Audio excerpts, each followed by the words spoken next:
Sementara itu, berkobar-kobar hati Saulus untuk mengencam dan membunuh murid-murid Tuhan.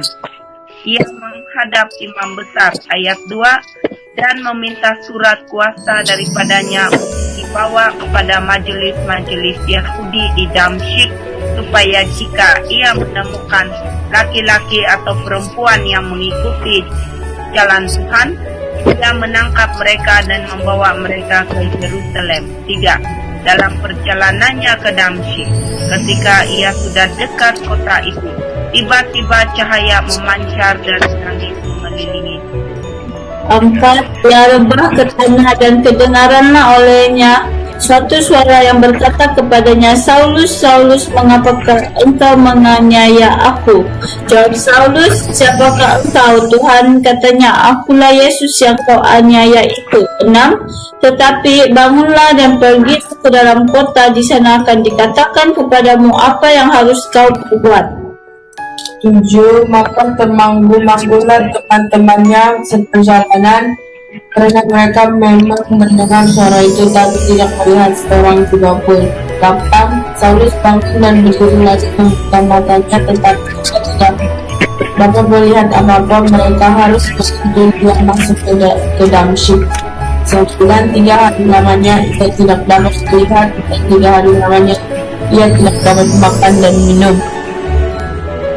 Ayat 10, di Damsyik ada seorang murid Tuhan bernama Ananias.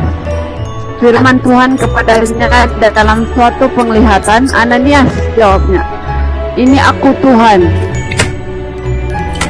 Ayat 11, firman Tuhan, mari pergilah ke jalan yang bernama Jalan Lurus dan carilah di rumah Yudas seorang dari Tarsus yang bernama Saulus. Ia sekarang berdoa.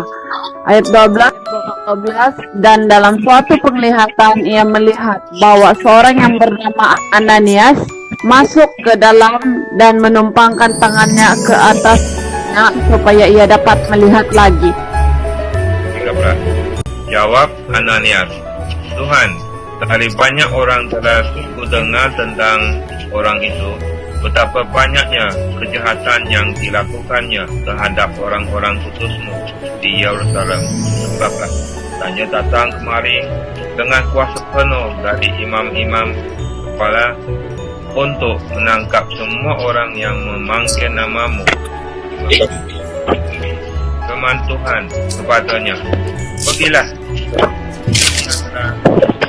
atas pilihan bagiku untuk memberitakan namaku pada bangsa-bangsa lain serta raja-raja dan orang-orang Israel. Betapa banyak penderitaan yang harus dia tanggung oleh karena 17. Itu pergilah anaknya itu dan masuk ke rumah itu.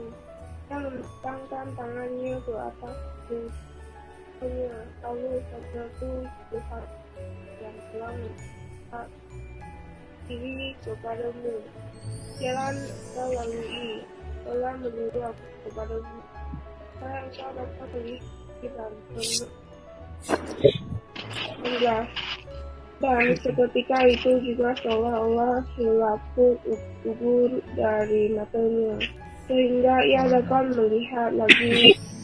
Ia bangun lalu dibaptis. 19. Dan setelah ia makan, pergilah ke